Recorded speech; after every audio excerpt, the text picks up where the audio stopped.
This is Kumanaru, an artist from Portugal, most well known for their unique art style as well as fanworks such as Final Fantasy, Bloodborne, and a few others.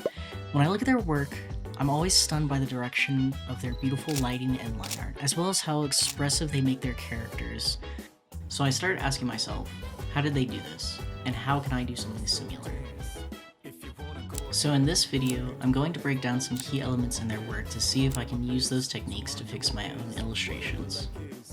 Now before we get too deep into this, I'd like to start by saying I'm in no way or shape a professional illustrator, nor have I even gone to art school. My knowledge comes from YouTube and years spent surfing through Tumblr and Twitter. So I'm going to try to use what knowledge I have to best break down their work and use it to amplify my own without creating a one-to-one copy.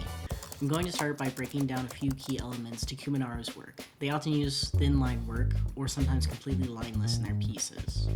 In a post years back, they used a modified lighter pencil for the line work, but I don't think this still holds up today since in a current Twitch stream I was watching, they were using some custom brushes for their line work.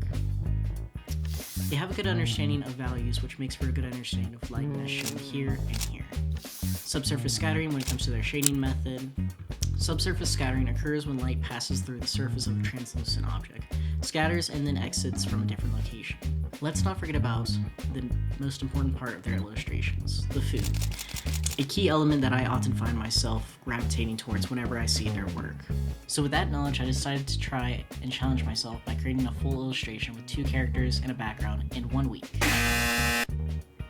I'll do it in 2 weeks. I'll do it in 3 because I got addicted to League again.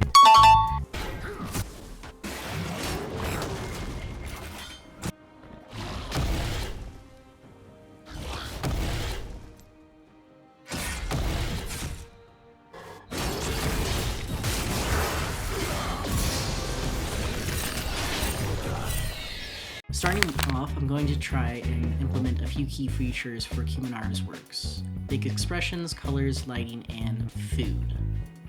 With this in mind, I grab a few references from Pinterest, throw them on a board, and get down to sketching.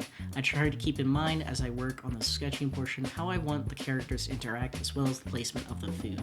I want both the food and the characters to be the main focal point, so when I create the background, I try to make it as minimal as possible.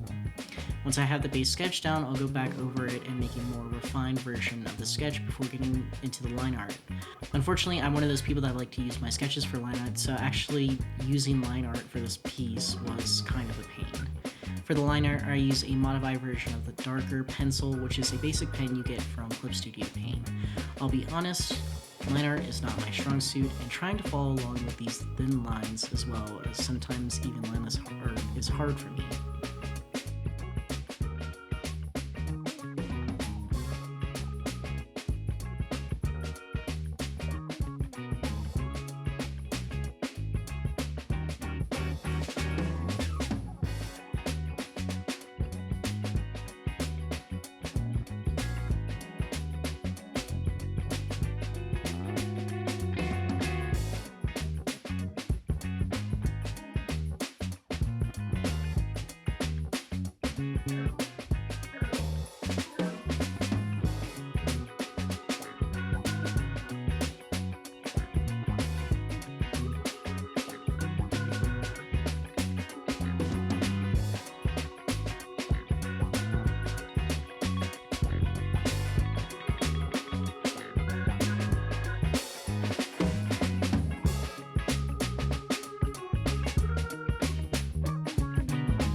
For colors, I set a base layer of gray and split it up into 3 sections: table, people, background. That way I can keep everything in a separate folder and keep my focus on one thing at a time. Once the grays are set down, I'll create a layer mask and use that for the actual colors I want to color pick from the reference image and the reference sheets for my characters.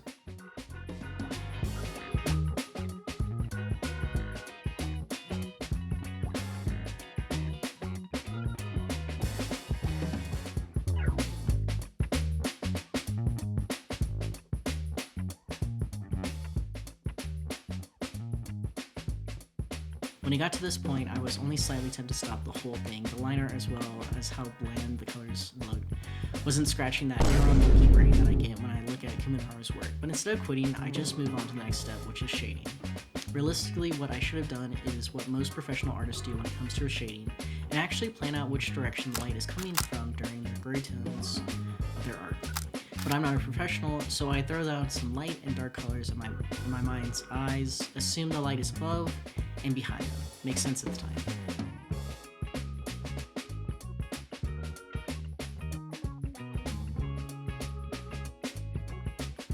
For the background, I just play around with an airbrush and a knife texture brush, while also finishing the wood on the background. The posters on the wall I'll leave for later.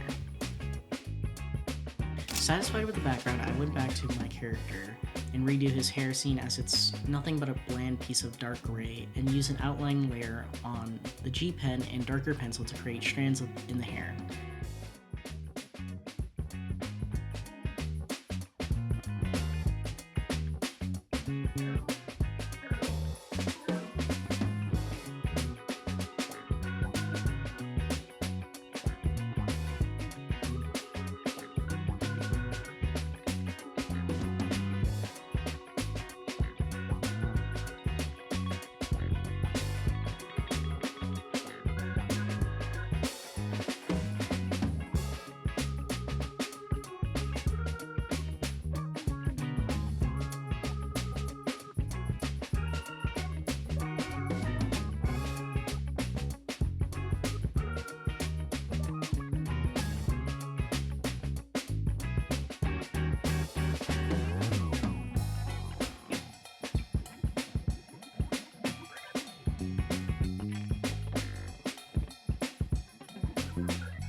I'm starting to fall off the road of studying Kumanaru's art during this, and I just started doing my own thing.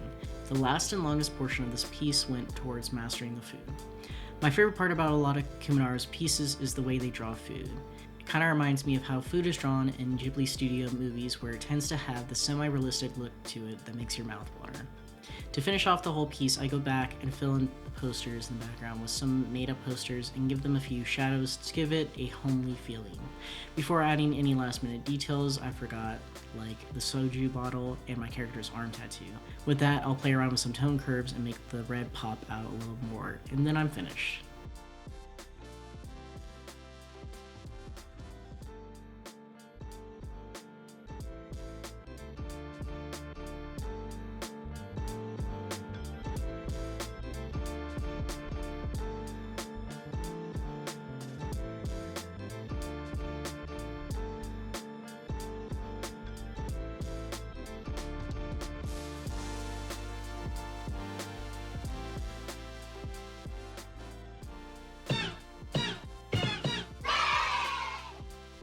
Hopefully after watching this, you've learned a few techniques you can use yourself. I really enjoyed working on this piece and bringing the food to life in it. If you have any artists you want to see next, feel free to comment below, and thanks for watching.